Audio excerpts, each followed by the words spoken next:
ഇന്ന് വല്ലാത്തൊരു ട്രെൻഡ് വളർന്നുകൊണ്ടിരിക്കുന്നുണ്ട്.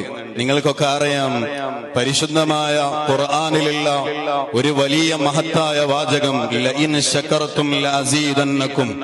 ആ ഒരു വാക്യം ഇന്ന് ആളുകൾ മുഴുവനും അവരുടെ വാഹനത്തിന്റെ പുറത്ത് എഴുതി വെക്കുന്നത് ഒരു ട്രെൻഡായി ഇങ്ങനെ സ്വീകരിച്ചുകൊണ്ടിരിക്കുകയാണ്.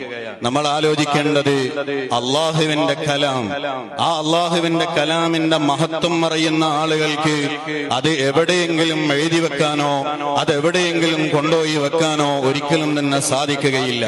നമ്മളെ സംബന്ധിച്ചിടത്തോളം ഏതെങ്കിലും ആളുകൾ എന്തെങ്കിലും റീൽസ് വിടുമ്പോഴത്തേക്ക് ആ റീൽസിന്റെ പിന്നാലെ നമ്മളുടെ ജീവിതത്തെ കൊണ്ടുപോകുന്ന അന്തരീക്ഷം ഉണ്ടാവാൻ പാടില്ല.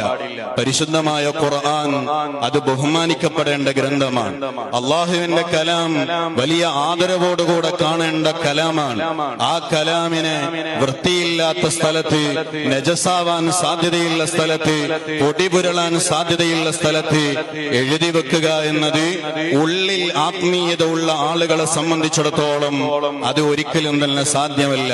നമുക്കറിയാം, ആലിമീങ്ങളെ കാണുമ്പോൾ നമ്മളെല്ലാവരും വലിയ ബഹുമാനത്തോടുകൂടെ എഴുന്നേറ്റ് നിന്ന് ആദരിക്കാറുണ്ട്.